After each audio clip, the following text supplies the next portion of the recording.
Everyone, it's 6:30 p.m. on March 4th, 2026. March 4th, 2026, 6:30 p.m. This is Chair David Nagaji calling the meeting to order. Anson, please do a roll call for quorum. Okay, when I call your names, please respond. Zane? Here. Okay. Alan? Watson? It's not here. Bozo? Okay. Nagaji, of course. Here. Okay. Fukumoto? He'll be late, but he's on his way. Fields? Okay, he's not here. Lee? Here. Oh, okay. Koff? Okay. Oh, Watson's here. Oh, Watson's online. Okay. Diane Chong? Here. Okay. Moylan? Okay. Sophia? Okay. Guano? Here. Patty?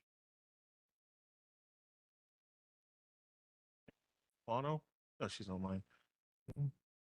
Here. Fox? Here. Sorry, here. Okay. Okay. Miss Shrekky? Okay. Okay, we have 9. I'm here. I don't know if you called my name or not. I was having computer problems. Oh, yeah, we got you, Member Watson. Okay. Going to Roman numeral 2, first responder monthly reports, Honolulu Fire Department.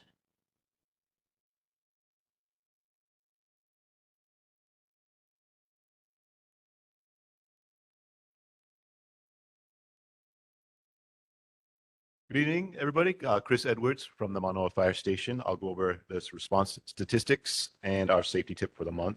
Actually, there was one piece of information from a previous meeting follow-up. Someone had asked about looking into old incidents and what information was publicly available. So there is an incident trend dashboard and fire response tools available on fire.honolulu.gov. And you can click on the news and information tab. The fire response search tool allows users to locate recent incidents. Requests for an incident report for a specific incident may be made on that website in the request tab. Just be aware that recent incidents may still be under investigation, so there might not be a full report there when you check. Response statistics for February, we had 4 activated alarms with no fire, 1 cooking fire, 43 medical emergencies responses. And the fire safety tip is about smoke alarms. Smoke alarms save lives and are an important part of the home fire escape plan. Properly installed and maintained smoke alarms give occupants early warning to get outside quickly. Couple points: smoke alarms should be installed in every bedroom, outside each separate sleeping area, like a hallway, and on every level of the home. Test smoke alarms at least once a month by pushing the test button, and replace alarms when they're 10 years old or when the test button doesn't work.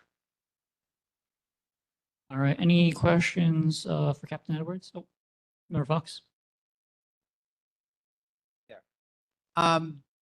Going back to our responses for medical issues, are we still sending fire trucks to medical people problems, or are we sending paramedics? And have we adjusted our paramedic run if we're doing, I mean, I'm hoping to save everybody's lives, and I don't want somebody waiting 75 minutes to get service, but it occurs to me, man, we spend an awful lot of money and we have a very tight budget this year on sending fire trucks to every medical issue. Please respond. Okay, so when someone calls 911, if you have ever done it, you'll know that when the first question, they'll ask about where you're located, and they'll say, please fire or ambulance. If someone has a medical issue, of course, they'll say ambulance. Then it goes to EMS dispatch. EMS dispatch will gather the information from the caller, and then they've got a decision tree that will have them decide whether or not to co-respond an HFD unit. Most of the time, unless it's something really minor, they do. It's not every call, but it's probably the majority of calls. Keeping in mind that there are now, I think there are up to about 20 or so EMS units and 43 fire stations. So we're almost always closer. We can almost always get there first and start taking vital signs. We can provide oxygen if someone needs that. So to answer your question, it's not an every time for a medical emergency, but it's a most of the time. Certainly if it's something serious or could become serious, like a shortness of breath, chest pain, things like that, they're sending us. So I want to follow up on that. You know, we've had this conversation, you and I, for some time. It occurs to me with a huge budget deficit facing us this year and probably more to come, we need to come up with a different solution than that. And I'm going to suggest you guys have the expertise in the world. I get that. But maybe we need to train people in emergency services to go out there in ambulance mode quick and have that response more appropriately to medical rather than taking up a fire truck. I mean, those fire trucks, every time we go out of a station in a fire truck, it costs us a fortune. And we don't have the money to pay for that. Could we bring that to the chief, bring it to the mayor and say, hey, can we look into the idea of training people specifically for medical alert system? I'm not You're certain. not that I following me? I think I'm not understanding the totality of your question in that. I don't want a fire truck out to every person who's having a medical issue. I want people served well. But that means we have ambulance, right, who know how to do their stuff. The fire departments know how to do their stuff. When it comes to medical, that's usually one person in the fire truck that actually has huge major expertise and the others know how to go along with. Okay. At least that's the case in Have you California. pause there. So starting with my class 25 years ago, my recruit class, every firefighter that's come in since then is an EMT. Great. So what I'm saying is, if that's the truth, how do we get ambulances up to par with you guys in terms of sending out for service? And instead of having 43 fire stations, which we'd love to have, thank you very much, but for medical situations, cannot we make an adjustment towards getting better response out of ambulances to serve the neighborhoods? I'm just asking the question. Can we look into that as a possible discussion area? Okay. Again, this is far above my pay grade, but I'll tell you my understanding of it is that those calculations, that calculus has been done in budgetarily wise, so that with what we have in terms of fire stations, ambulance units, that this is their current thinking of what's the cost-effective way to deliver the service. Now, the service, in terms of what's called standard of cover for medical and, of course, fire incidents, it's a complex calculation with insurance and where the hospitals are and a lot of factors. So certainly I can forward the question up, but I can also assure you that we aren't the first people to think about this and talk about this. So Appreciate your. I appreciate your just got response. jump in for time because remember, Fox, I think you made the point pretty clearly. So can you just pass it along to the people? Yeah. Any other brief questions before we move on for time? For the captain, anyone online? All right. Thank you, Captain. We'll see you again next month. thanks. All right. Going now.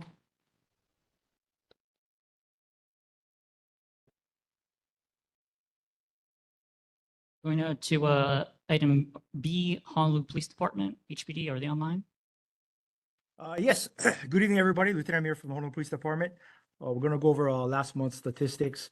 Motor vehicle thefts at 12, burglaries 1, thefts at 4, unauthorized entry to motor vehicle at 0, total cost for service 5,229. Regarding this public safety tips, we're going to go over the move over law. Basically, the law requires motorists to make a lane change away from any emergency vehicle that is stopped for an emergency, investigation of a possible traffic violation, rendering assistance to a police officer or other official duties.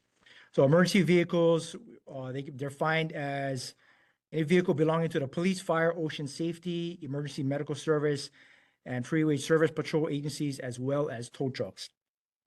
So basically, if you see an emergency vehicle on the side of the road, the law requires the individual, the motorist, to move over to the next lane, or if that is not possible in a timely manner, to at least slow down And of course, this is just safety not only for the emergency responder, the vehicle or pedestrian they could be assisting, as well as the motorists. So that's all I have. All right, any questions or comments for HPD? Anyone online? All right, seeing and hearing none. Thank you, Lieutenant. We'll see you again next month. Thank you very much. All right, going on to city monthly reports, Board of Water Supply, Dominic Diaz, is he with us? Oh, wait, I'm sorry. Lieutenant, hold on. I see a raise hand from Dylan Armstrong. Dylan, this is for HPD.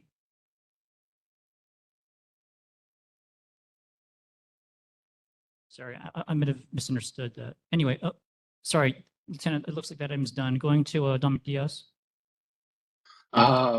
Just going over there last month real quick, there were two main breaks in the month of February, one at Valhalla Place and one at Beaumont Woods Place.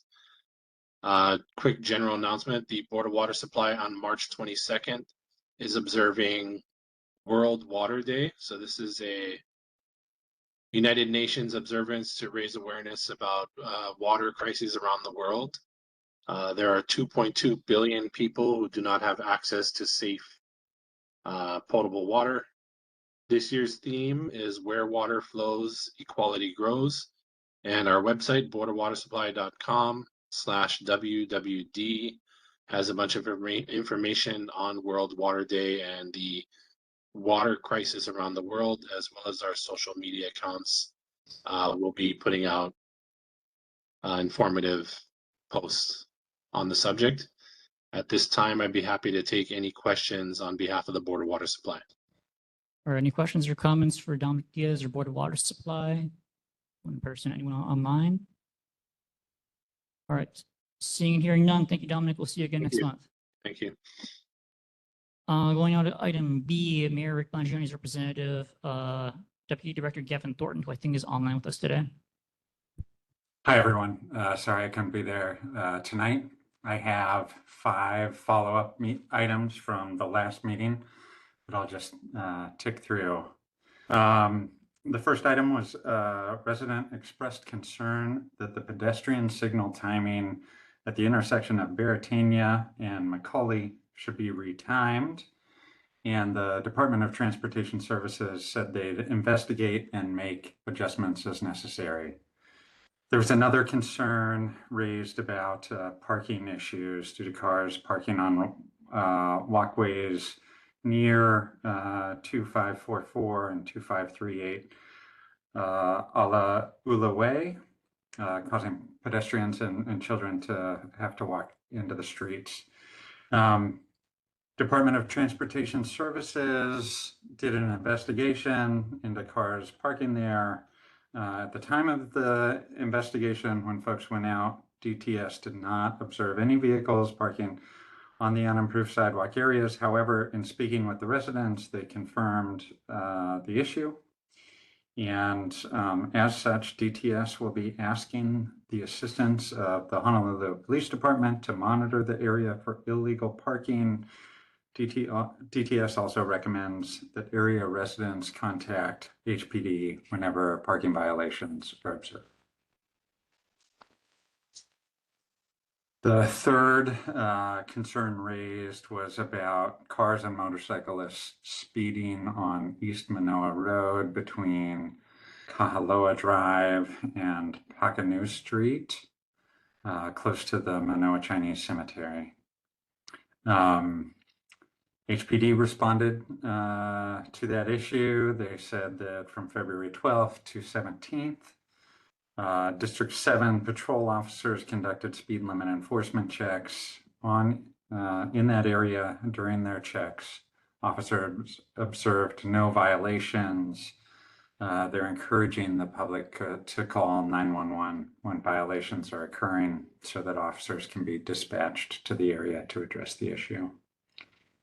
The fourth question was asking if there are any developments occurring at Manoa Banyan Court. Someone noted seeing extensive grading near the pavilion and a backhoe parked in the dirt road. DPP responded to this one. A civil engineering branch inspector conducted a site investigation on February 3rd or 13th, apologies, which revealed grading grubbing activity below permit criteria near the existing pavilion, and there was no violation. And then lastly, a resident raised a concern about coordination between DMV and the election office, sharing that when she attempted to register to vote when renewing her driver's license, it didn't go through for some reason. CSD responded saying the voter registration application is on the reverse side of all driver's license and commercial driver's license and state ID card applications. The registration application requires a signature. CSD has no other form. Without more information about this specific complaint, CSD is unable to determine the actual problem. However, the driver's licensing center clerks will be reminded to check both sides of the license/voter registration applications for completeness. So I think that covers all the issues from last time. And then I just wanted to remind folks about 311. You can download the HNL 311 app or go to hnl311.com to report any issues that you think need to be fixed or addressed by the city. Those issues are rooted directly, similar to the stuff that comes up here. They're rooted directly to the department that's responsible for that type of requests. And if users are registered for an account, they will get notified whenever there's a status update to their request. So just encouraging folks to use that, and it might be a quicker way of addressing some issues. So mahalo, happy to answer any questions or take back any other issues that folks have seen this last one. All right, thanks. I saw a raised hand from Member Kawano. Please go ahead. Thank you, Chair. Hi, Gavin. That was a great segue into my question. Actually, I was going to ask a question about the 311 app. I went on it to report a sidewalk that I thought might need repaired, and I was surprised to see there are about 650 items there.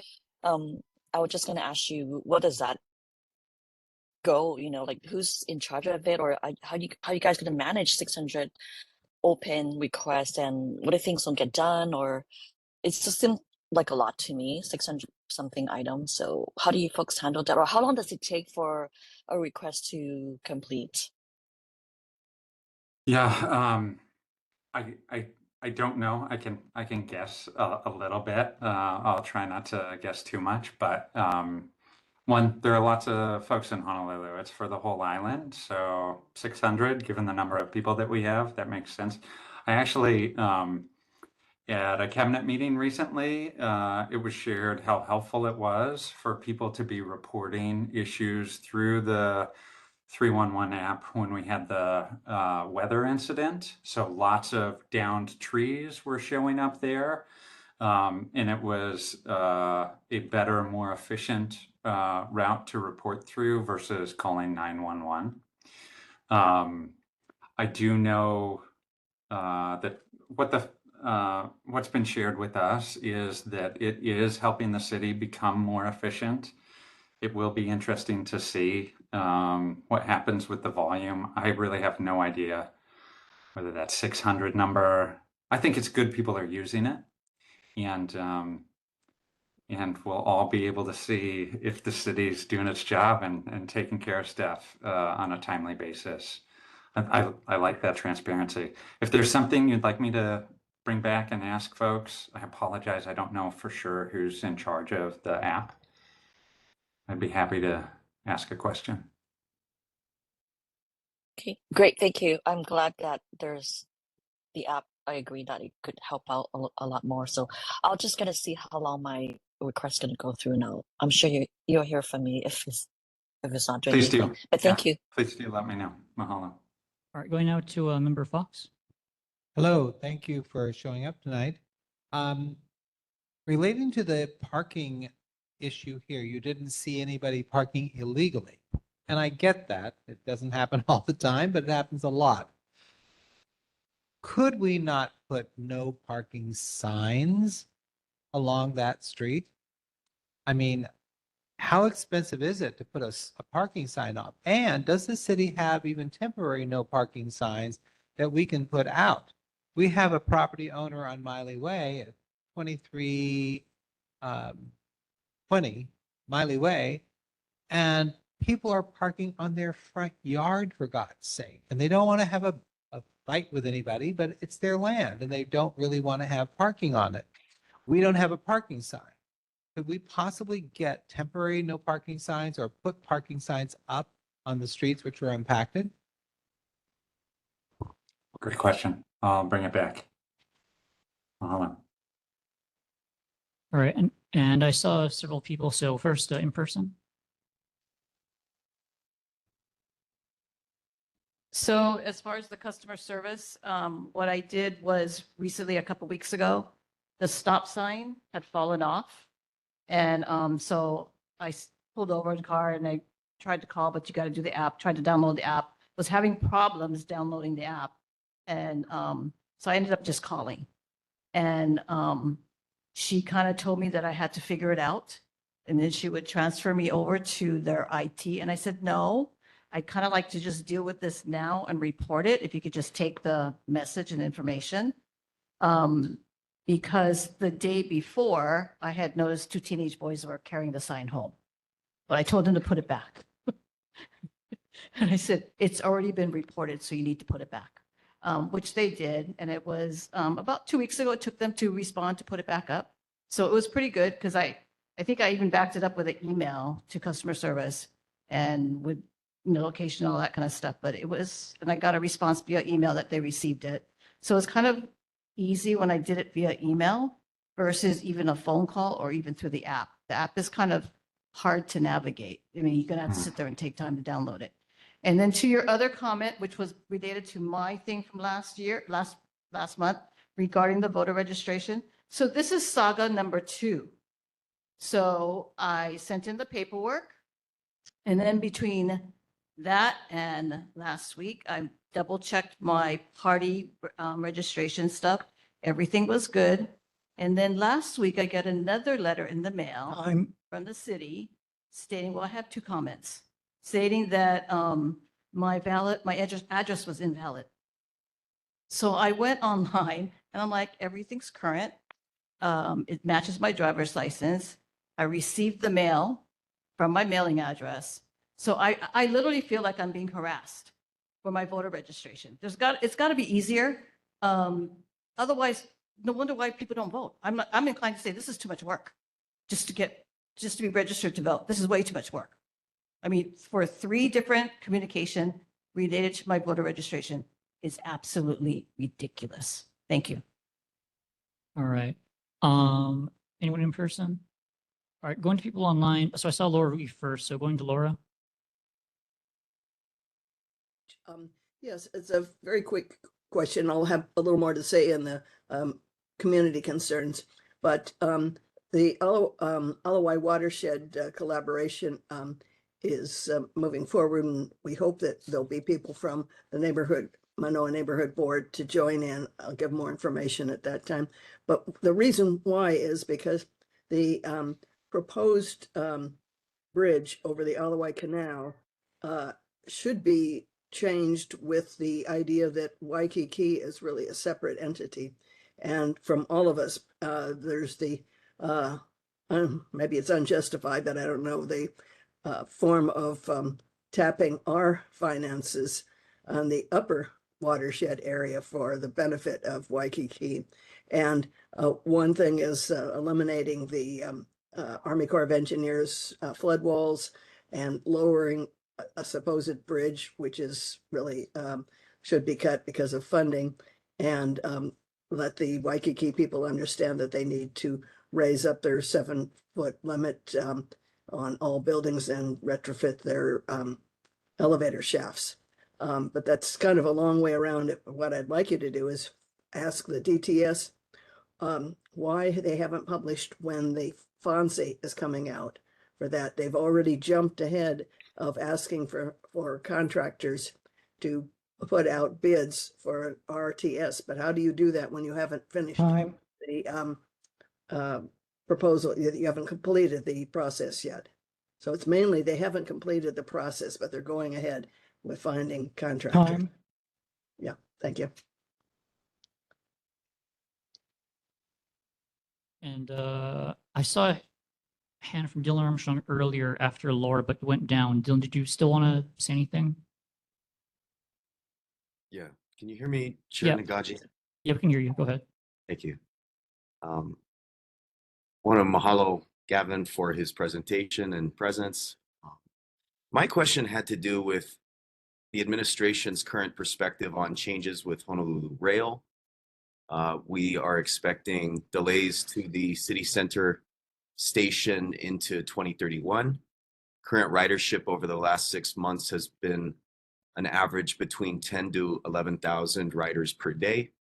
The time perspective has been excellent for rides, over 99%.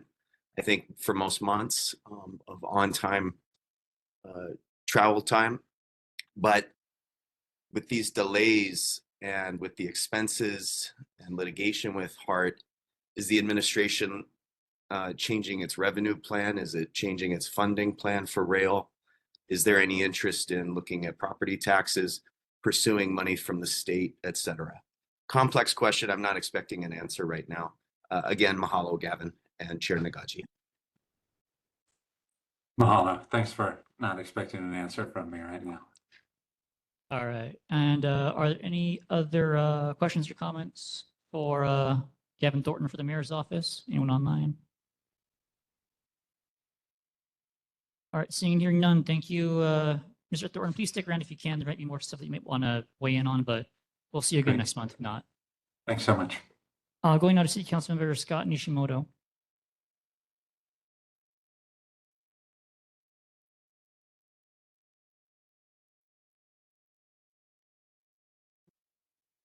Don't see him or his representative online. We'll pass for now. I'll call him if I see anyone come online for him.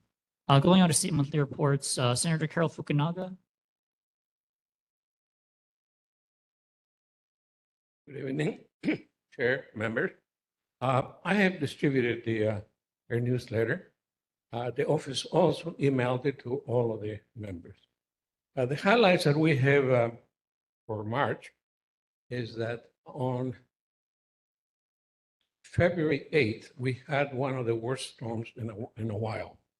And there were at least 3 trees that fell down, and there were about 5 roofs that blew away. And unfortunately, I think the HPD and the fire department didn't talk about it because they were present at these events. But what this has prompted to do, there is some, right now there in the Senate, there is Bill 2363, which relates to counties. This bill would allow counties to temporarily or permanently close access to county control lands, including streams or hazardous areas, when conditions pose a safety risk. That means that fast action when flooding, unstable terrain, and storm debris threaten our residents. The second bill deals with SB 2109. It relates to emergency preparedness communications. This bill consolidates 3 separate measures to strengthen statewide emergency communications through HAIMA. It focuses on clear messaging, multilingual outreach, accessibility to residents with disabilities, and better tools to help families prepare with food, water, medications before disaster strikes. Senators also exploring the long-term funding tools to address chronic hazard like overgrown stream vegetation, overhanging tree branches, flood flood risk and older neighborhoods like Mānoa, Nuanu, and Tantalus. With the potential federal funding uncertainties, she is stronger state and county coordination and community partners to reduce risk before storm hits. She also has provided the HNL flyer, which highly recommends for our community to use it. That is my report, sir. All right, thank you, Hector. Anyone have questions for Hector for the senator's office? Oh, what? Is there any update on SB 2397 that we passed a resolution about last month? Let me check on that and get back to you. Personally, I didn't check on that, sir. So I'll say that I did, after I emailed an advance copy of our resolution to the Senator McKelvey, who chairs the Government Operations Committee. He emailed me back and said that the resolution passed, or the bill the resolution was about, passed its first Senate committee, which is Government Operations. I'm not sure if it's been heard or passed by the Judiciary, which would be the next committee. So could you just take it back to the Senator's office to try and get through Judiciary if it hasn't gone through already? Do that. All right, thanks. Any other questions or comments for Senator Fernanga's office or for Hector? Anyone online? All right, thanks. Thanks, Hector. Thank you. I'm calling now Representative Andrew Chicoya Garrett, item B for state monthly reports.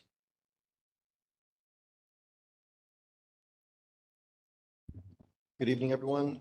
I will start with that bill. Just pulled it up. The Senate Judiciary Committee did pass it unamended. So we'll be crossing over to the House in the next week or so.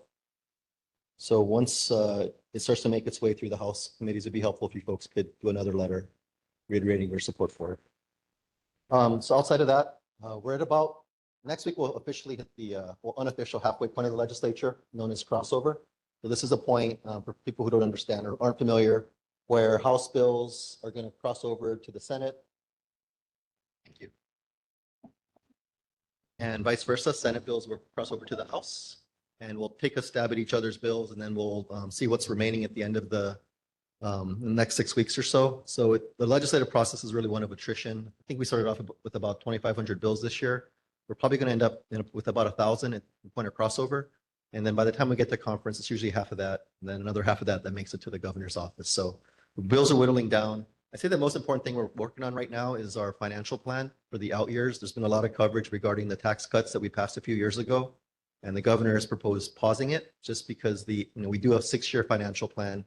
The out years is looking really bad because primarily of the impact of the federal cuts that have come out of the Trump administration.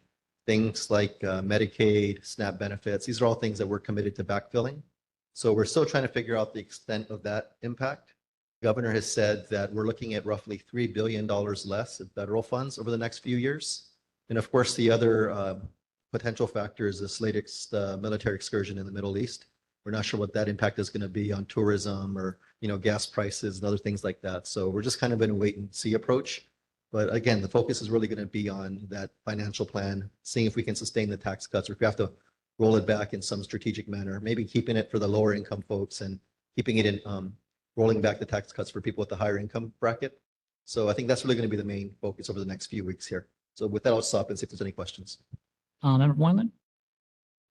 Yes, you were kind enough to draft HB 2159 to try to help us do our business. And I hope we didn't drop the ball, but I wasn't sure whether we were supposed to have done something on that in the last month or not, or is it too late, or what should we do? And how does, if her bill's coming over and you guys, do you merge what you wrote with hers or negotiated, or how's this supposed to work, and how can we help you? Yeah. So at this point, I think considering where we're at in the legislative calendar, we should just focus on the Senate bill. That's the only vehicle that's alive at this point.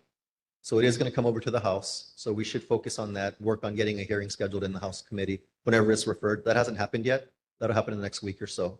So I can work with the chair to keep you folks apprised as to the timeline for that. That'd be great. And I think yours had more stuff in it and had a little more meat on it. So yes, I'm hoping you can get some of that meat into the other one as part of the process. You think that's possible? We are supposed to keep the bills limited to the title and not expand it too much.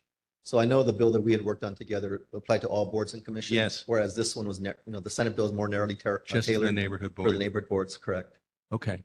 Well, thank you very much. Sure. Any other questions or comments for the representative? Anyone in person? Anyone online? All right, Anson, you're going to do outreach to the House to try and get the Senate bill heard and passed through. And thanks for coming in, Rep. We'll see you again next month. Of course, thank you. All right, going out to University of Hawaii Manoa, Elmer Ka'ai. Oh, I'm sorry. David Shimakawa has a hand raised. Is there a question for the rep? Yeah, is Representative Garrett going to stick around for the time that we have the coverage for the Pahoa Ridge? If you have a question now, I'm happy to answer it, David.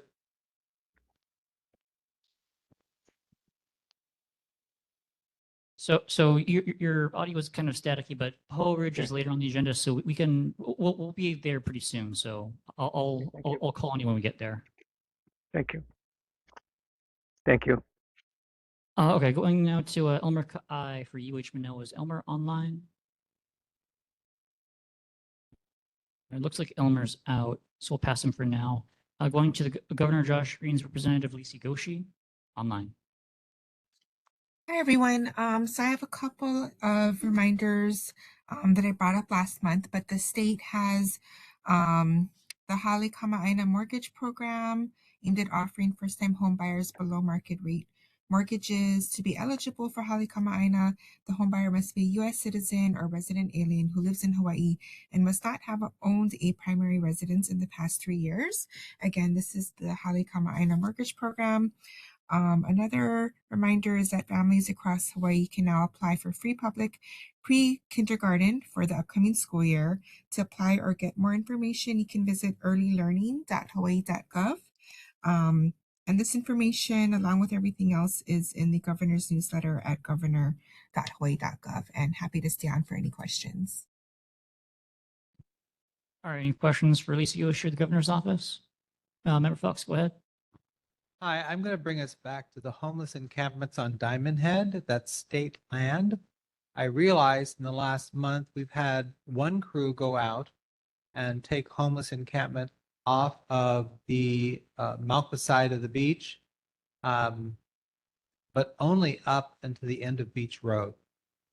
The encampments are dangerous, seriously. I don't want to harass anybody, but seriously, there's like toilets on the top of the cliff that are falling off. Can you imagine somebody get hit by toilets? And there's grates up there. There's all kinds of stuff. And the side of the mountain burned. Homeless encampment decided to light a fire or whatever. And I took pictures of it and sent it to you. This is unacceptable. And the city cannot do a thing about it because this is state land. I want the state to do something to protect our shoreline. This is like our iconic area of Honolulu is Diamond Head. Right now, we've got homeless encampments even on the Malpa side of Diamond Head Road. And they throw beer bottles down at cars. I mean, one smashed my windshield and I'm done. We need to have state response and I need to have it as soon as possible. Thank you. I will follow up on that and come back with a response. Thank you. All right, sir. All right, sorry, I had bad feedback there for a minute. Any other questions or comments for Lacey Goshi? Anyone online? Any hands? Oh, Dylan, did you have your hand raised earlier? I didn't see it. Anson says it might have been raised. Yeah, there seems to be a quick decay in the emoji. Can you hear me? Oh yeah, we can hear you. Go ahead. Thank you, Chair Nagaji. A recommendation for the board would be to follow up on previous requests to the state and city to have subject matter experts present a dedicated presentation to the board, in this case about state parks.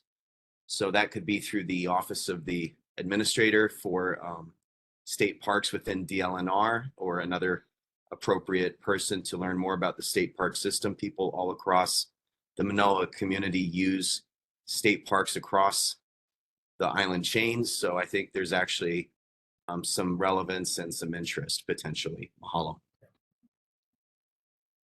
All right. Any other questions or comments for Lacey Goshi? Anyone online? All right. Thanks, Lacey. We'll see you again next month. All right, going now to community updates. So first, there's several of these. I think we'll go through most of them pretty quick. Community update A, Mānoa Banyan Court. I don't have any updates. Does anyone else have updates on Mānoa Banyan Court? Anyone online? All right, no one online. So it looks like that's still in a holding pattern. Going on to item B on community updates, this is Aria Lane. So I have an update here, which is that on Friday, January 23rd of this year, I got an email from Department of Planning and Permitting. So the email said that the Zoning Board of Appeals will hold a scheduling meeting on Thursday, March 19, 2026 at noon in the Frank Foss Municipal Building. At this meeting, the board is going to adopt the date for the contested case hearing, adopt the deadline for the filing of documents, and address any procedural issues concerning the contested case hearing. So from what I can tell, they're not going to actually decide the outcome of the appeal. It's just a preliminary planning session that they're going to hold to decide what the deadlines are going to be and how the actual decision on the merits is going to go. So again, it just looks like the preliminary meeting for the lawyers and everyone to plan things out.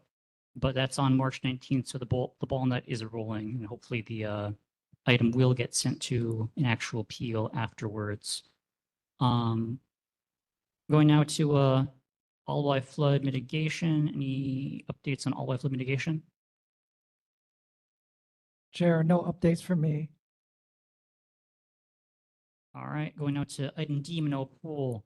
Department of Parks and Recreation provided updates on the status of pool repairs since the pool's been closed for a while now. So the pool is now expected to reopen by the end of March 2026, this month. In addition to repairs, Parks and Rec is installing starting blocks into the pool and adding slip-resistant flooring to the facility. Thank you to the Mamizuka Ohana for their donations, as well as Councilmember Scott Nishimoto for securing the necessary funds for those repairs. Any other comments on the pool situation online? All right, going now to item E on community updates, which is the UH-EVA property feasibility study. And that's the piece of land that has the University Lab School on it. Apparently, the UH-EVA property is the proper name for it. Any updates or comments, anything to do with that property? Laura Ruby, go ahead. Yeah, it's not an update, but if you remember the what was it, Noelani School group, where the planning people had already planned what they wanted to do with the property, it not involving the community. And I know the Manoa people were outraged, as would all the rest of us who've had any connection with UH or in the neighboring areas.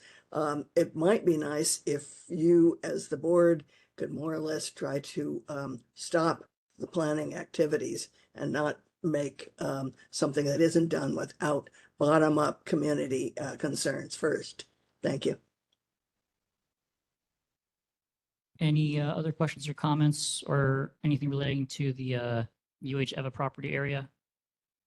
So I'll just note that a couple, I think it was 2 or at this point, more like 3 years ago, our board did adopt a resolution that the position of our board is that we want the University Lab School to get written assurances that they can stay on the property.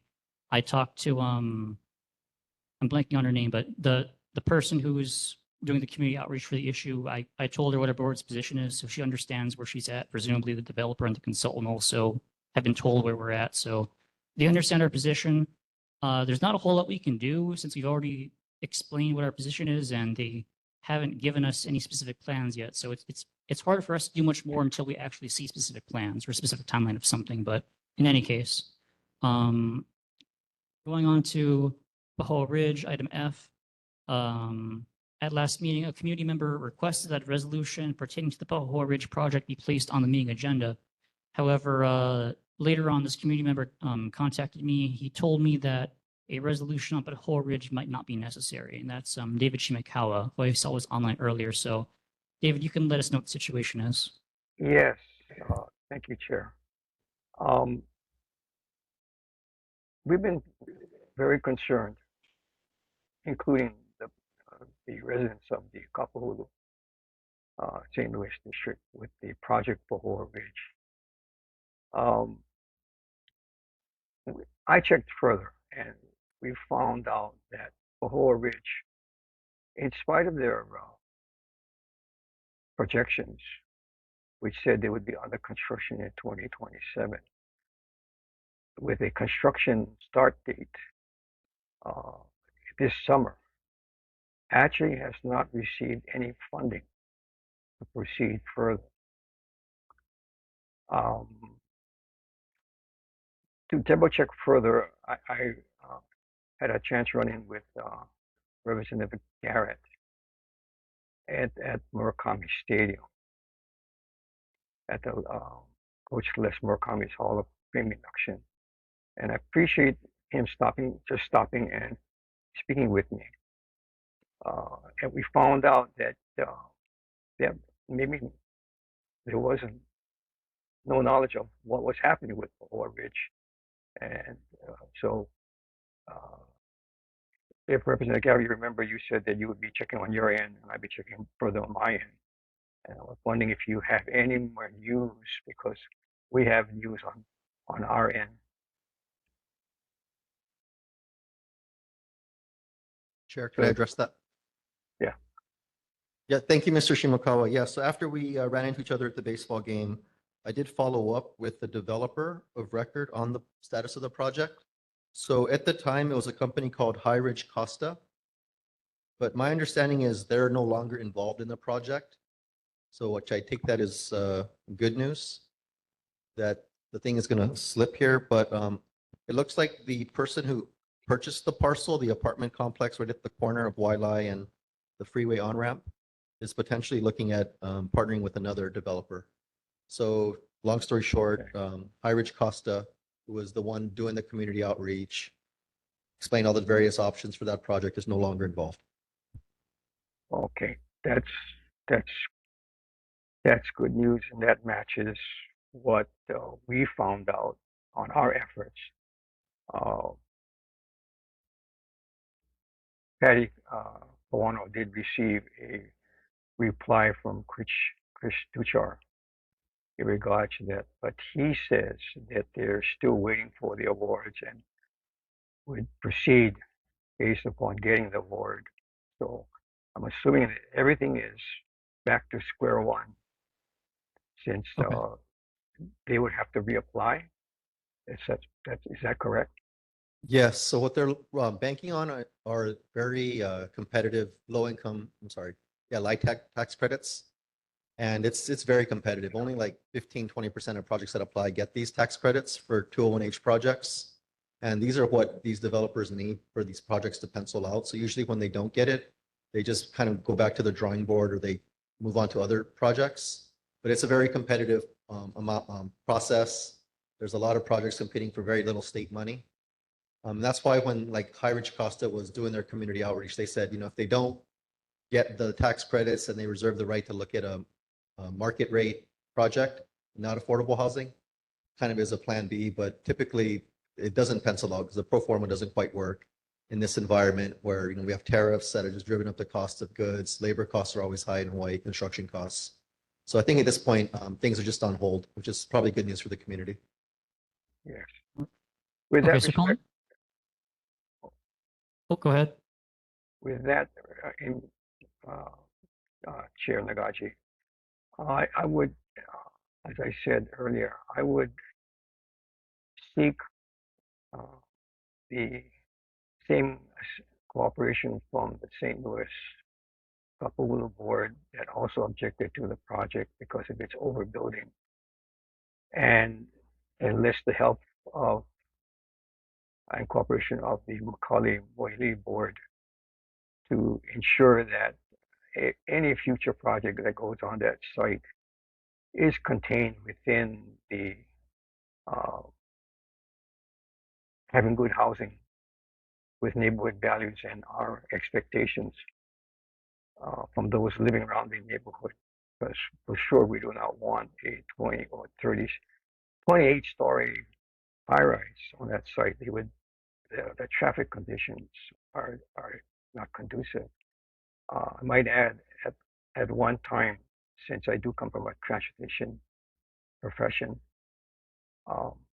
we asked them provide the traffic analysis report to the committee members, both Manoa and St. Louis Kapolulu, and they never produced it. So we never got a chance to really examine what they were saying in their statements. So hopefully we'll have that cooperation in any future situation. But again, I would recommend to the Manoa board that they consider continuing to ensure that development within the community area is in keeping with the residents. And ask for McCully to enjoy it because they are on the border. It's a three-way joint site. So, sorry, there's a raised hand for Member Fox earlier. So going to Member Fox, then Member Kawano. Yes, my concern here, Garrett, is this is not the only development that's happened on our islands where funding just disappeared. This is not the first time. What concerns me is the process, and we need to alter that immediately. I was part of a group called Hello Good Neighbor with Tyler Dos Santos Tam and Christine Odazan. We put 5 people in prison for corruption in the DPP. That's why they're a little bit nervous about us. And I'm proud of what the hell I did. But here's the thing that bothers me. These developers come in here with a high-blown plan, and there's no financial obligation for them to put anything down on the table with DPP or anybody else to say, we are actually going to do this work. In the meantime, all they have to do is say, this is what I want to do. Like, I want to put up a garage. Great.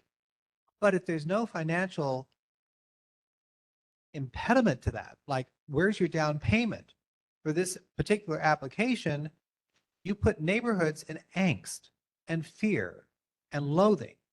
And we have huge arguments on the island. And that's not what we need as people. We need to get together and be happy with each other and not have these conflicts that go on for years and years with a flip of this and a flip of that.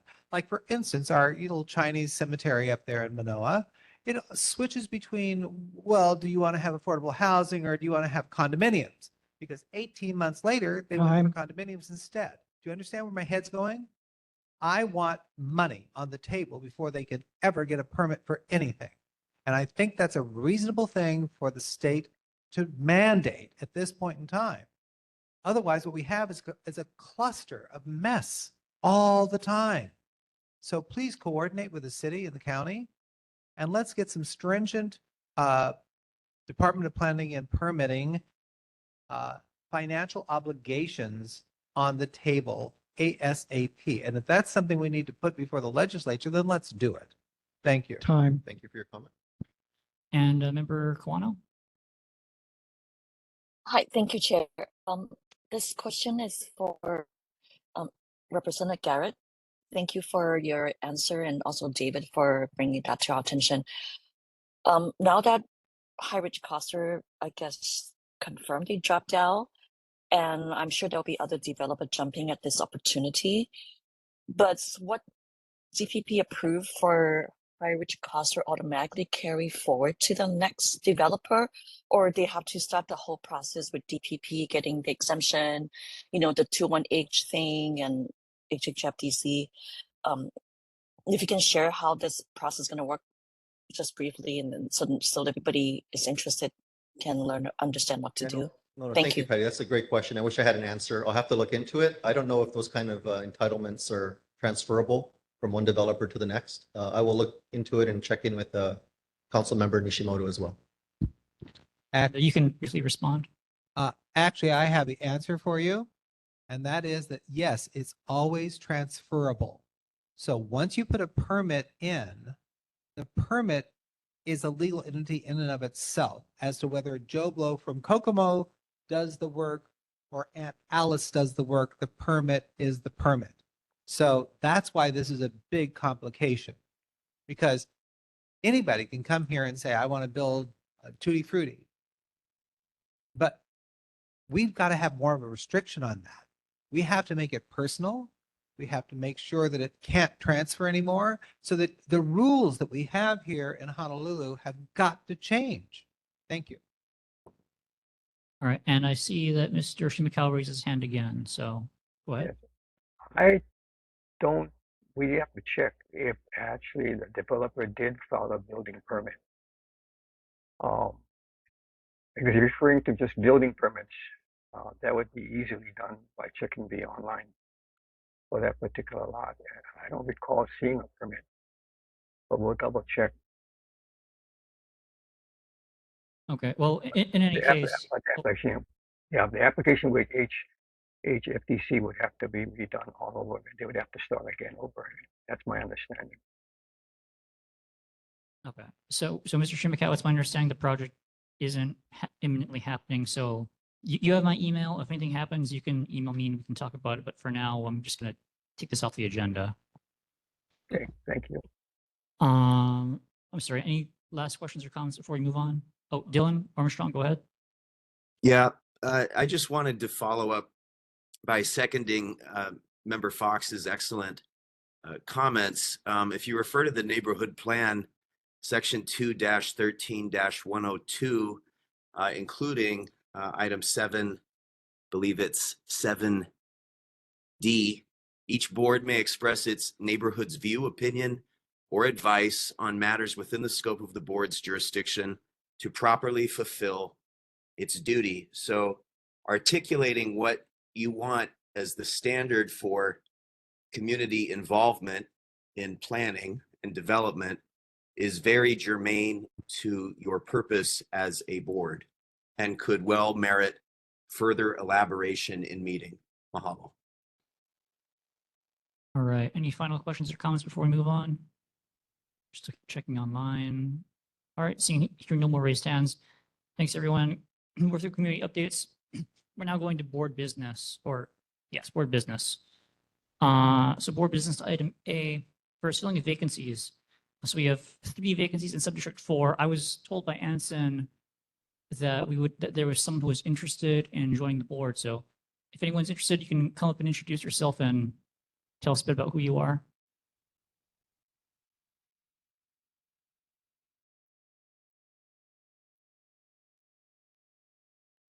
Hi, good evening. My name is Lisa Carter, Lisa K. Alva Carter, and I've lived on Marquez Street for, I guess, 8 years. Yep. 8 years last month. So I love actually the area. It's Marquez Street, you know, that street that goes like that, and a bunch, I mean, it's really hard to walk up it and to bicycle up it. I don't know how they do it, but that's where the football team comes over and they run up and down to practice. So anyway, I've lived there for a while. I really like it. And I just think it needs representation if there's 3 vacancies. So I would like a place here. And I used to, thank you for, I used to be on a couple of neighborhood boards before I got back to Mānoa, but I'm born up. My brother went to kindergarten here. So we're from Mānoa. My dad went to Roosevelt, and my grandparents were teachers at McKinley and Stevenson. And so we've been around, and I just want to be a part of Mānoa board. And I haven't before. I was Hawaii Kai and I was Wailai Iki, but I wasn't here yet. So I'm going to do it. I'm here, and I would like to sit with you guys and make some decisions about the valley. All right. And Anson emailed me before meeting. He did get her ID, her proof of residence. It's all good. It checks out. So we just need 1 person to nominate. And if that happens, then we'll do the vote. And Member Fox has raised hand. You nominating? All right. She's been nominated. And Anson, take us through the procedure. Okay. Is there any other? Just checking. Nope. Okay. When I call your name, please say the last name Carter. Okay. Zane. Okay. Watson. Carter. Okay. Bozo. Carter. Okay. Yagaji. Carter. Okay. Fukumoto. Carter. Fields. Carter. Okay. Lee.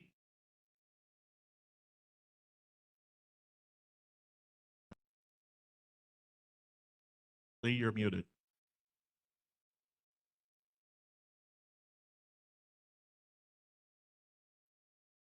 Press the space bar.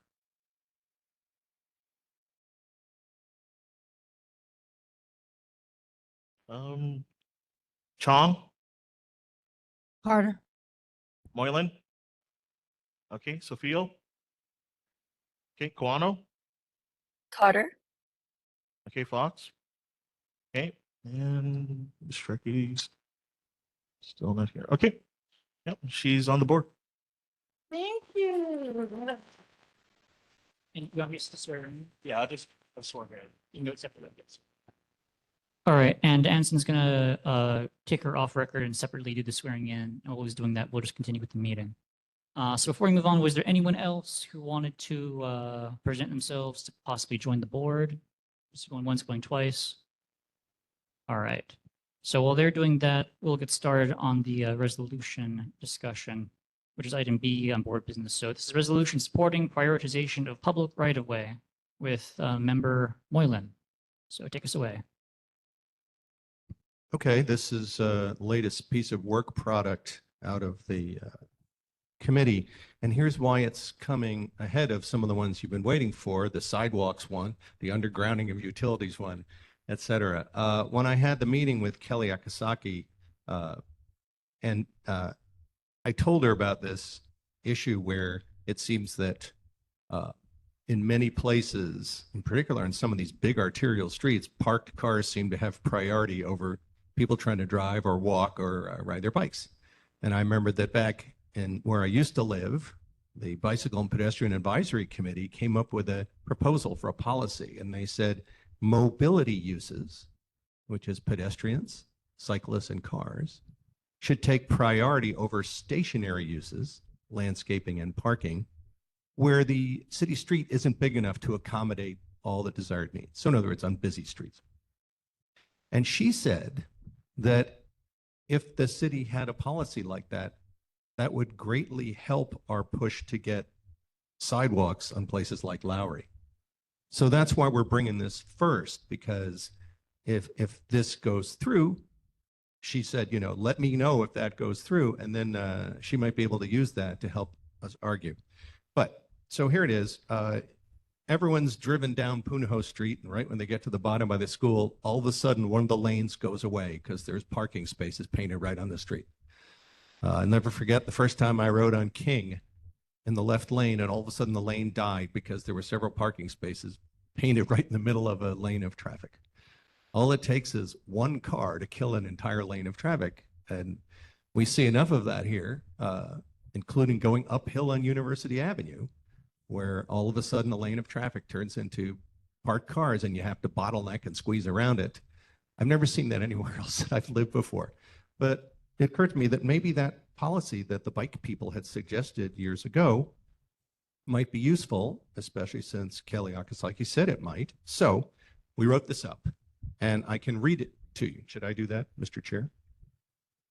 Resolution supporting prioritization of public right-of-way. Where, and it gives the boilerplate about how we're a neighborhood board and it's good to participate. Okay. Yeah, yes. I thought I should do some of the whereases, Robert. Whereas traffic is a severe problem, and where many traffic bottlenecks in the city are caused by parked cars in the public right-of-way, sometimes with parking spaces marked in lanes that could otherwise support traffic, such as Punahou Road near Punahou School and University Avenue near UH Mānoa.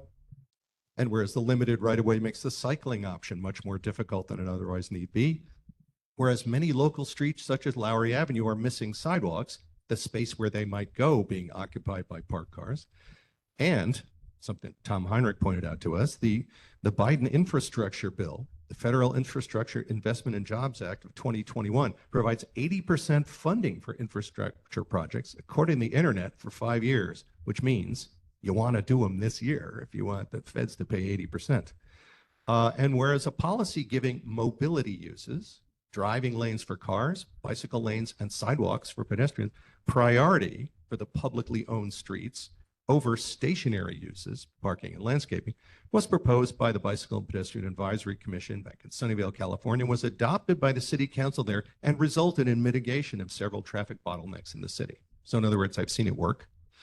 Therefore, be it resolved that the city and county of Honolulu be requested to adopt a policy giving mobility uses priority over stationary uses with regard to allocation of publicly owned right-of-way in areas where vehicle and pedestrian traffic demand is sufficiently heavy as to exceed the supply of available space. And then the last one is, be it further resolved that everyone in the world gets told about it. So we bring this to you because we think it will help facilitate the sidewalk one that we are bringing to you in future, and because the city traffic engineer encouraged us to do so, and because I've seen it work before. So that's the rationale for this resolution. Very briefly, I'll just note, Anson, that Lisa Carter has been officially added as a board member, so we now have her as our our 15th member of the board, 16th or 14th, 15th. Anyway, so first, do we have a motion to adopt the resolution in a second? When it comes out of a committee, that's automatically a motion, but go ahead. Okay, so it doesn't need a second. In the interest of keeping procedure simple for people such as I who are not as well versed as Member Moylan, do we have a motion to adopt the resolution? Yes. And do we have a second? Member Chong seconded. All right, motion is made by Member Moylan, seconded by Member Chong, and going to discussion. Member Fox. Thank you so much. So, Mr. Moylan, I enjoy your candor and your commitment. Having lived in California for a very long time, and in the 5th largest city of the state of California, I went through a lot of this kind of stuff where we were trying to allocate more space for bicycles, and I get it, and for walking. Sounded like a really good idea. It ranged from removing parking to putting parking in the middle of the street, which is sort of weird, so we could have bicycle lanes, and a lot of them turned into road diets. Now, not all of them, but some of them did. I object to this completely, and I'll tell you why, for a very practical reason. In my lifetime, we are not going to give up cars, whether they're electric or whether they're gas. Right now, trying to find a parking space in Mānoa is absolutely impossible. We have a parking lot at the Mānoa Marketplace, God bless us, but if you try to go to a shop any place in Mānoa, it's nigh on to impossible. I live on University Avenue across from the University of Hawaii, Mānoa.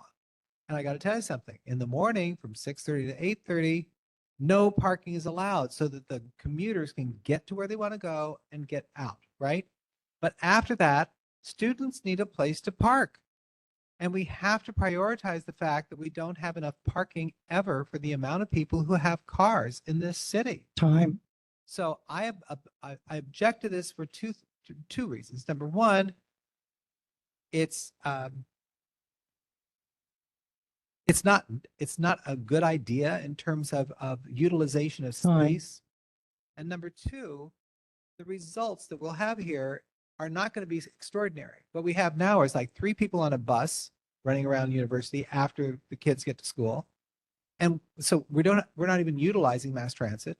Number two, the bicycles, we don't have that many bicycles. For time, we can come back to you later. I saw a hand from our new member, Lisa Carter.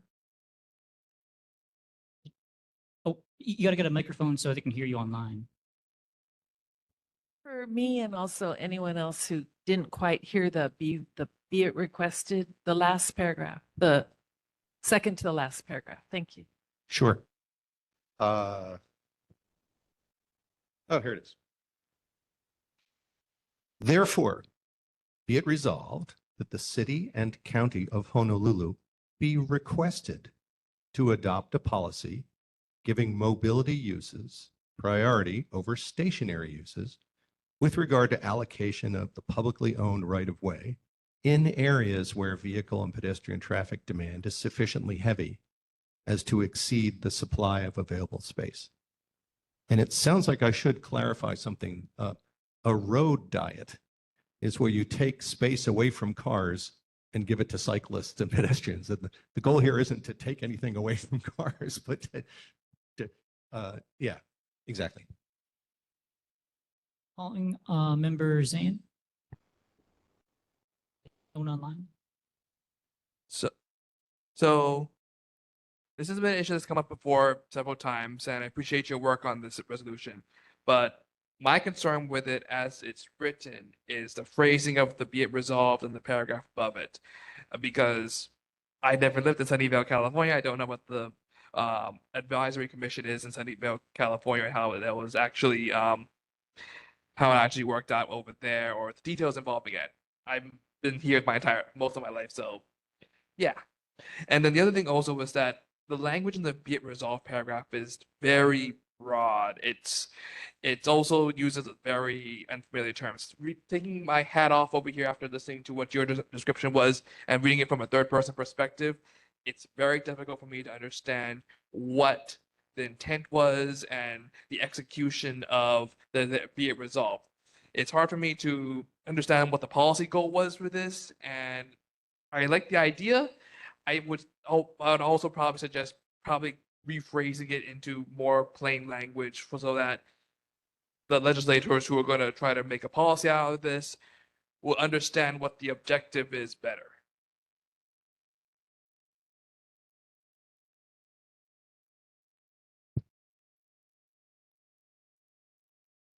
I'll call on, I'll go to member Safio, then member Fukumoto. Go ahead. Trying to think on my feet here because the resolution went into my spam file, so I just read it. But I guess first I just want to say that with two controversial high-density development proposals pending here in the Valley, it seems like we need to be careful that we're not jumping the gun to try to pave the way for those projects, because under the Hawaii Environmental Policy Act and also under NEPA, the National Environmental Policy Act, segmentation of projects, in other words, pushing through more limited measures as if they are not related to those projects, is not considered legal, I believe. So we're treading on, seems like maybe some dangerous ground here. In general, we need to be aware of that. And another thing I wanted to point out is that since I've lived at the end of Pamoa Road, which is a 20-foot wide road, just as University Avenue is,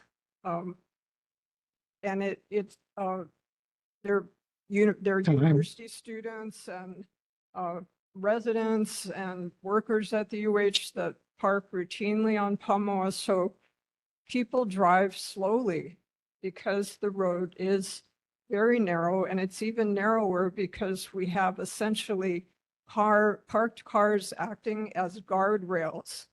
So it's actually safer to walk into UH on Pamoa Road because of the parked cars. Time. So that's what I would like to, those are my comments. Okay. Appoint member Fukumoto now. Thank you, Chair. I agree completely with member Zane, except that I think that this resolution cannot be saved or amended. It is simply too vague. If the criterion is sufficiently heavy, that's the operative phrase in the "be it resolved" clause as to whether something qualifies or does not qualify. That's too vague. It can't be. It's not specified in this particular resolution. There are a lot of vague statements in the resolution itself, like traffic in Honolulu is severe. Well, it may be or it may not be, and the traffic's not so bad in my area, but if traffic is severe, that it's just too vague. And as far as Punahou Street is concerned, it's not Punahou Road, it's Punahou Street. And when you're going down Punahou Street, one you turn, there are two lanes. In the right lane, you turn right into Nihoa. In the left lane, you just go down Punahou. So there's no obstruction with respect to the parked cars. So for all of these reasons, I'm going to vote against this. Thank you. Anyone online? Member Watson, please go ahead. Thank you, Chair. I agree with Elton, and I agree with Robert Fox that parking is really hard, and parking in Manoa is really hard, and cars will always be around in our lifetime, and so I think that we should not do everything we can do to eliminate parking. It's hard enough to begin with. But I also think that the board, when it passes resolutions, they are our most formal opinion. And Manoa Neighborhood Board has taken and passed resolutions for very specific items. And this resolution is very broad and kind of winds its way around, and I don't even think it's a resolution. So I oppose the resolution. And I don't see it as a precursor to a sidewalk around Lowry, that we pass this so we can have that. It's my understanding that Lowry Street is already on the city's list for sidewalks anyway. It just has to wait its turn on the waiting list. So it's already been brought to the city's attention, and I think it's already on the list. So anyway, so I do not support this resolution. Thank you. Okay, and going to Member Bosel. Thank you, Chair. I agree, not to beat a dead horse, but I agree with a lot of what other people have brought up here. And I think that, you know, there are probably some roads where this is warranted, but I think the way that that this is written, you know, in areas where vehicle and pedestrian traffic demand is sufficiently heavy as to exceed the supply of available space, that could be anywhere, any street that becomes a one-lane street due to parking, and that's very different on, I believe it's where you're talking about probably the bottom of Punahou, that before you can turn right, that past, you know, not Nahoa, but the next big intersection. You know, it might be warranted there, but there are many small streets. And what I worry is that by writing a resolution like this, you know, I think you kind of said in there, oh, landscaping is not a big thing. I have the opposite view of that, where I feel like we're already losing trees throughout Honolulu, throughout, you know, the islands, for people making parking on their own properties. So anything that would encourage, where it's not necessary, more less street parking so that people have to park on their properties, therefore taking out impermeable land and often trees to do that, I will oppose. So thank you. Okay, anyone else online? Can you check Vincent? Anyone in person? All right, I'm gonna go to Dylan Armstrong, and because I promised Member Fox I give him more time, I'll call on you next. But Dylan, go ahead. Mahalo, Chair Nagaji. Just wanted to say I've been taking in all of the comments from the board members with great interest. There's a good diversity of discussion here. I, for one, really appreciated Member Moylan's effort. I have my own thoughts about things I might want to change with it, but the board might well consider that, since this is the only major item of business on a otherwise short agenda, that the board could consider working with proposed edits if there are edits that would make this resolution sufficiently changeable to continue the discussion. Furthermore, the resolution does not need to be an endpoint if it seems a little brief. A more detailed memo or letter could be passed by the board at a later date. But my understanding was that Member Moylan wanted to get the ball rolling with a proposal for the city to develop and not necessarily to tell the city exactly how to flesh out this plan. I could be mistaken. Mahalo. And going back to Member Fox, and then I'll go back to Member Moylan. Go ahead. No, I appreciate all of the resolutions that come to our board. It means that we're thinking. That's really good. At 73, I look back over the decades of my life and of how many times we've made decisions too rashly, too quickly, and the consequences have been disastrous. I don't want that to happen on our islands here. So I think when we look at something like removal of parking for a parking impacted neighborhood, for a parking impacted island, we'd better have a better plan in place. I mean, the rail, I don't know how many decades it's going to take to finish the rail, you know? And we're still, what are we up to? $1 billion, billion? I don't know. It's ridiculous amount of money that's going to that. But that was supposed to be our solution to parking and our solution to transport. It ain't happening. Not in my life, that's for sure.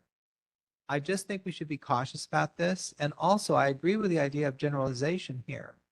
This is a resolution that unfortunately can be interpreted so many different ways. I don't know what we're actually asking the city and county to do. Thank you.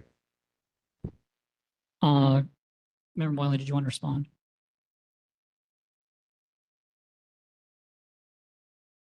So before this resolution came out to the board, Member Moylan and I did discuss it. He wrote the initial draft. I provided him with some edits and suggestions, and a lot of the concerns that are coming up right now we discussed between the two of us when we were co-drafting this. I did propose some possible language to use to make it very narrow in terms of what the resolution is asking for. The problem was that when I did that, it read like a legal disclaimer rather than a policy idea. So, you know, I understand the concerns that have been raised, but the way I view this, because, you know, it talks about sidewalks, but, you know, the sidewalks aren't going to happen because of this resolution that would require entirely separate effort. So, you know, the way I see it is, I think this resolution is about mitigating traffic on roads where the traffic is very bad.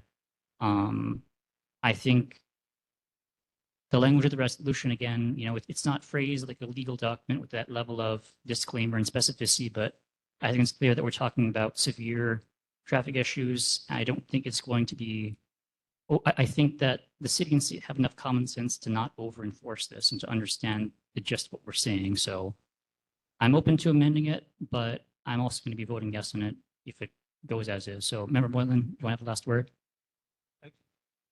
So are we proceeding with the vote as is? All right.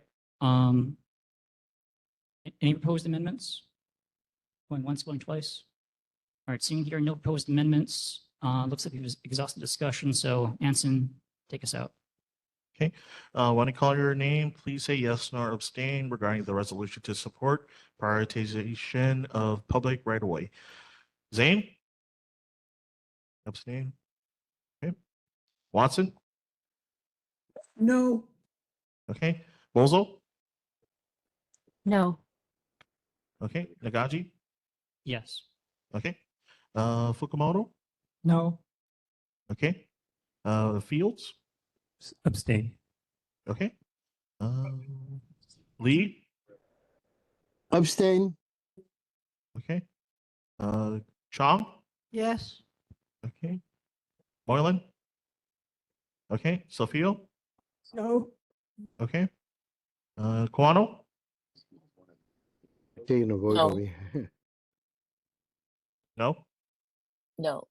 Okay. Fox? Okay. Mashirki? Oh, wait. Carter? No? Okay. So that's 3 yes, 7 no's, and 3 abstain. The motion does not pass. All right, thank you, Anson. So moving on to item C on our business, which is approval of the February 4th, 2026 meeting minutes. Do we have a motion to approve those minutes? Motion from Member Fox. Anyone to second it? seconded by Zane. Any discussion or suggested amendments? Yes, Or, oh, yes, Member Wilson, go ahead. this is very minor, but it says in its like summary of my comments that I described Manoa local drivers as differential. It is deferential. It is not a diagnosis or an equation. Minor, but So that's and I know sorry, it's, what I'm page is sure that it's on? AI who has just summarized it. It's like I don't have them in front of me right now, but it's the summary of the comments that I made on the resolution. Okay. Nuanced, something like this. I believe it summarized my comments as nuanced comments, and then proceeded to, like at the end, it said that I described Manoa residents as being differential drivers. I described them as being deferential, not differential. All right, and Anson is telling me that he found it. He found the area where Thank you. it does It's that, a so. completely different word with a different meaning. Minor. So we'll consider that a non-substantive amendment, so we don't need to vote on that. Any other errors or suggested amendments have- for the minutes? This is on page 2. This is for the city council member, Scott Nishimoto. On the second line, it says mid-pack with this K at the end. Mid-pack, dash pack. Mid-pack, Mid-Pacific Institute. Please. All right, Anson also found that, so he'll fix that. Any more amendments or errors that people want to point out or suggest? Anyone online? Just look at this. Oh, yep, go ahead. I just wanted to say to the member of the public who changed the definite or the word from differential to deferential, I just want to like mahalo you for doing that, for telling us straight, because I was reading it the minutes before I got here and I was going, what's differential? But it's a very good comment that you made. That's what my point is. Thank you. Thank you. I'm also a member. I'll meet you next Oh, time. she's a member of the board. Oh, sorry. That's okay. Straight. I'll meet you next time. All right, going once, going twice. Any final comments? All right. So with those two stylistic errors noted that Anson's going to fix, do we have any objection to passing the board minutes as is with those two stylistic fixes? Any objections? Going once, going twice? Okay, seeing, hearing none. It passes by acclamation. Going now to item D on board business, which is Member Moylan's report on Proactive Solutions Committee. Well, I sort of covered this already, but we have in the hopper still sidewalks 1, a parking near UH 1, and undergrounding of utilities. And I hope when that gets all cleared out, then maybe our work product for the year will be done. All right. Going on to community concerns, this is time when, oh, I'm sorry, there's a raised hand. Member Watson, please go ahead. Thank you. One of the things that I would suggest for the Proactive Solutions Committee that our board has discussed before when we discussed about sidewalks on Lowry, to maybe see if it's possible to have sidewalks on one side of the road, not both sides of the road. Because if you do it on the side of the road closest to the park, you don't cut down a bunch of trees to try to put in your sidewalk. If you put one on the other side of the street, you have to remove big trees to do that. So our board has talked about that as a problem. And our board also has discussed that we don't want homeowners to have to pay for it. So the two caveats are have it on one side and find federal money for it so that the homeowners don't have to pay their part. And that would be a good place to start for the committee to research that. Because we don't want to have our fellow Manoans assessed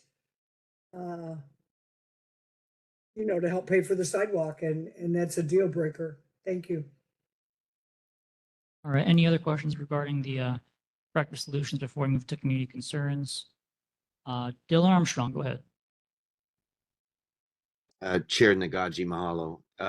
Echoing Member Watson's very salient comments, the board could certainly request that Safe Routes to Schools funding, which is a federal funding program, be pursued, because that is absolutely people's ingress to relevant Mānoa campuses. So that is exactly possible, at least at the moment, during this stage of the apocalypse. Thanks.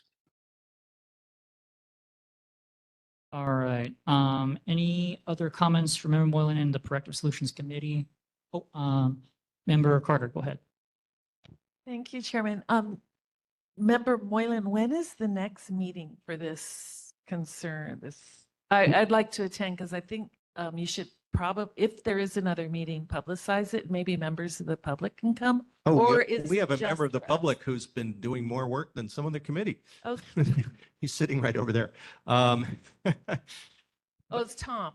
Yes, and they, of course, are public meetings. That's why we meet outside in a public place. And we always do it 2 weeks after this meeting. Okay. So Coffee next one, Campy. yes, I the got next that. one will be the 18th.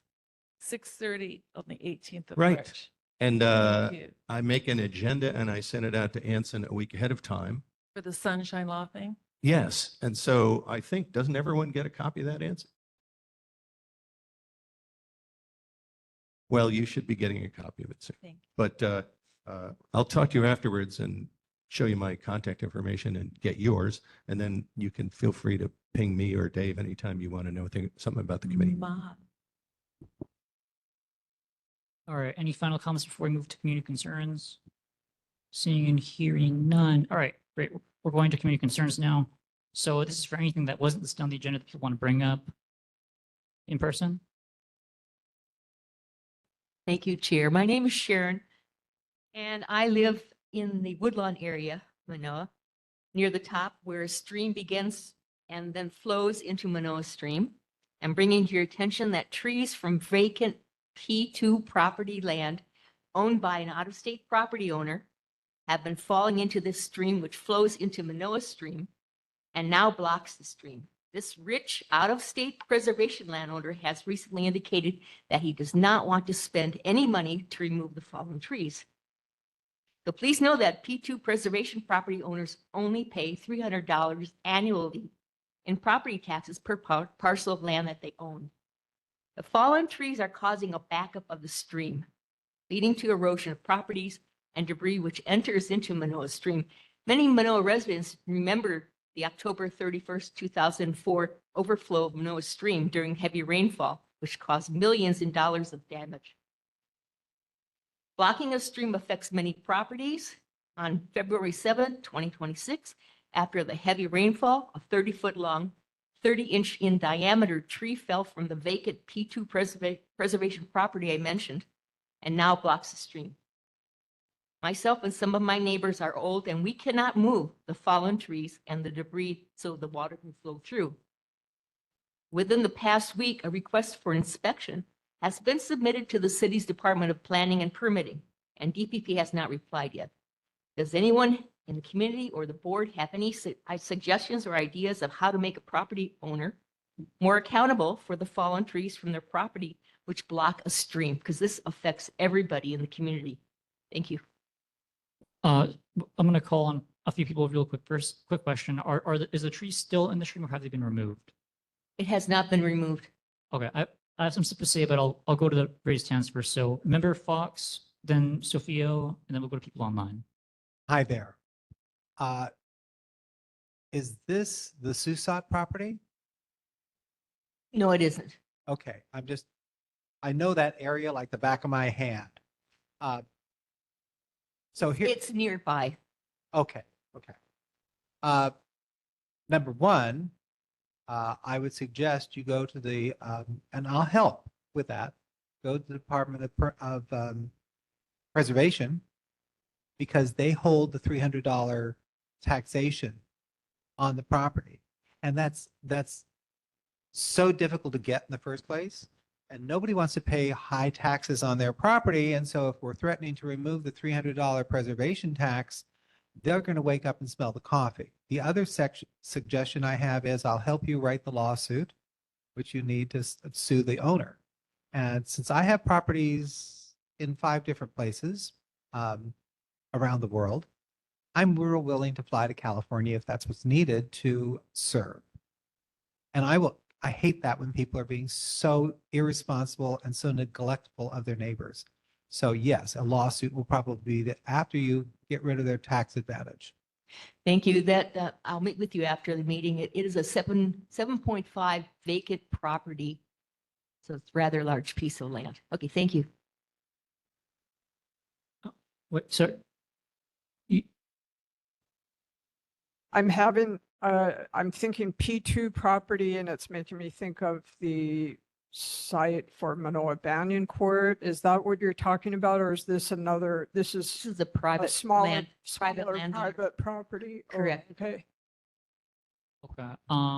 So I see a raised hand from Laura Rubio. Laura, that's for something else though, right? I'm okay. Am I okay? Hold on. If I would like to. something else, we'll come back to you later. The woman who's talking about the debris in the stream. This is one of the things that the LOI watershed district will be addressing. So if you could look in the chat, we have a meeting that's coming up on Wednesday. We are just presenters in it. We're not the directors of it. We want the community to be the bottom up control of everything that's going on. We have just sort of open-ended provisions, but if the community can address things, and there's ways to do things cheaply, there's ways to do things with the government that's already having things in place. And we just like you and other people too, maybe Chairman can come or anybody else can come.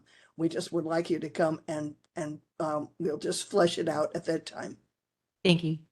All right. Is there anyone who wanted to give a response to that issue? Okay, I'll just ask real quick. Mayor Fukumoto? Thank you, Chair. Before it gets to the point of a lawsuit, the reason people in Mānoa can come to this neighborhood board meeting is to receive help from our elected officials. And the person in this case would be our council member, Scott Nishimoto. So I don't know if, I guess his person didn't come today, but we guys, can. sorry, I am here. This is he. Oh, I was just a oh. little bit late. We're working on the budget. My okay, apologies so for missing earlier. I did send a request for our investigation or whatever you folks do at the council member Nishimoto's office. I sent it out today, so hopefully we'll get it soon. Okay, great. Thank you. Okay, so I was also going to suggest going to Councilman Nishimoto's office, but sorry. Oh, so you could you see again the place where the trees are still in the stream currently? Could you? Are still in the stream. There's one stream. It's one tree. It's 30 inches long and 30 inches in diameter. That's blocking the stream. I'm too old. I can't move it. And even if I had a chainsaw, I don't think I could cut it up. And can you describe like the specific location where that tree is? It is in the across from the backyard of my area up in Woodlawn area, and it's easily accessed. There's easy access. But I'm asking, could you have like either a street address or a landmark so that someone could find it if they were trying to get it out? I do. Um, It's a TMK. It's vacant land, but I can give it to you. Do you want me to give it to you now, or should I give it to you after the meeting? Then did you email our office? Yes, I did. Okay, all right. Yes, I did. Let me just, while I've got you here on the thing, let me just look at our log. Okay, and your email to their office had the TMK and everything? All right, great. So then Councilman can find it because of our various electeds and government people, he's probably the one who's most likely getting a short-term response to the tree issue. So can you please follow up with that? Yeah, thanks. We'll be on it. Thank you. Oh, I And I have see a reason. hand from member Boso, go Just ahead. a quick question. When you spoke with the property owner, did you do it over writing or just on a call? Past 2 weeks since the tree fell, I have emailed him twice and left 2 voicemail messages for him and text him. He did not reply until today. Okay. Well, I think in writing, and email. okay. I mean, you without actually going through a lawsuit, I think if you just maybe remind him that you know, if he has been informed of a problem and you have proof that he knows of the problem, he has knowledge of the problem, he is now liable, I would imagine, for any potential flood damage, you know, that could occur. I'll just add one thing. He is a real estate attorney in Arizona. Nice. Yeah. All right. All right, thanks. And sounds like well, we'll see what happens. I'm not sure if our board can take any position in terms of a lawsuit, but hopefully the councilman's office can help you out with getting it out at least. Thank you, everyone. And since we have Heath in with us, I'm going to recall item Roman numeral 3C, City Council Member Scott Nishimoto, and just turn it over to Heath for any updates and take any questions people have. So did you have any updates for us, Heath? Yeah, sure. We've got community cleanup at Ala Moana Park on Sunday, March 8th. So I mean, we're going to work with you guys to get the park cleanup at Mānoa Park scheduled here pretty soon. But if anybody would like to join us at Ala Moana, feel free to. We've also got a free tax clinic coming up Saturday, March 14th at the State Library. We're doing a Zama Park cleanup in Palolo on Saturday, March 21st. And we're doing an Easter egg hunt and community food drive with Repilati on Saturday, March 28th at Makiki District Park. Yeah, happy to answer any questions. Are any questions or comments for Heath? Anyone? Chair. Okay, so I'll go the order I saw people in, which is sorry, our Lisa Carter, and then who was the other person? Oh, so Carter, then Fukumoto, then Bosel. Online. Okay, I have a question about, isn't stream cleaning of something the city does constantly? Didn't they used to, because of that 2004 thing that ruined everything? Because I thought the city was sort of in charge of keeping canals and streams open. If I can answer that, Chair. Go ahead. No, as a matter of fact, the city and county does nothing. The state does nothing. We have organized ourselves and we have a stream cleanup yearly, and it's organized by Malama o Manoa. And particularly now with the albizia trees that we're trying to eradicate because they block the stream and they caused the big flood at the Hamilton Library last time. So once a year, we go up there from University all the way up the Manoa Stream and remove the albizia trees, but it's all volunteers. Maybe 300 of us wade up the stream and do that work. It's all volunteers. Yeah, Member Fox is partially correct. The city does maintain streams, but only where they're not on private property, and much of Manoa Stream is privately owned. So yeah, there's a little bit of an shared responsibility there. All right. And Member Fukumoto?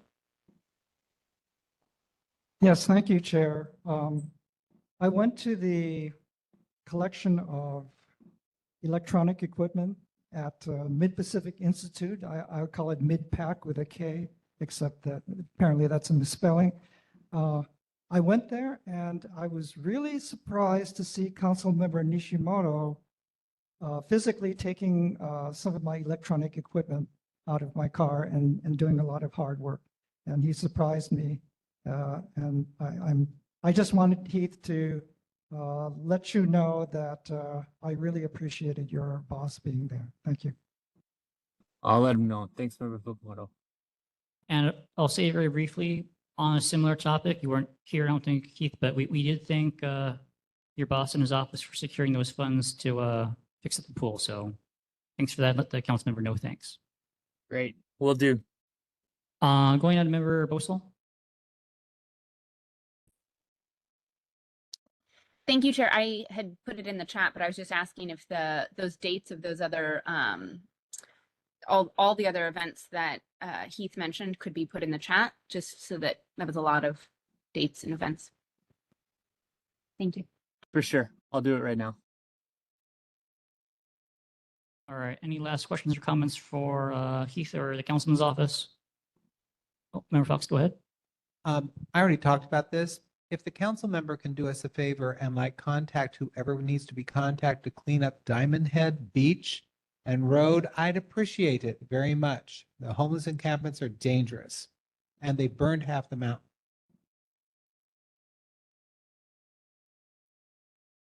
Sorry, I didn't see you. Member Chung, go ahead. Council member, can you look into seeing that you can do complete streets on Laurie Avenue? We are investigating that as we speak, member. We'll give you updates as they come along. All right. Any further questions or comments? Seeing and hearing none. Thank you, Heath. We will see you again next month. Thank you. All right. And going out back to community concerns, we're going to go to announcements soon, but any final community concerns, anything not currently on the agenda that people wanted to talk about or raise for us? If so, just raise your hand. All right. Seeing and hearing none. Going to announcements. Next meeting, the next regular board meeting will be held on Wednesday, April 1st, April Fool's Day, 2026 at 6:30 p.m. They'll be the same place in person at Noelani Elementary School cafeteria, and we'll also have the online WebEx option available still. For board members and residents who have items that they want to request for the agenda, you can contact the chair via email or by phone to ask that items be added to the agenda. Due to mandatory deadlines, please make sure any agenda requests come in at least more than a week, preferably longer, in advance of the next meeting. Lastly, you can watch Mānoa Neighborhood Board meetings on Lilo Channel 49. It's televised on the fourth Saturday of each month at 3 p.m. There's a web link on the agenda. You can also watch it on YouTube. There's a link to the YouTube channel on the agenda. You can also just Google Mānoa Neighborhood Board YouTube and it comes up. I've done it a few times. All right, any final announcements before we close out? All right, thanks everyone. See you all next month.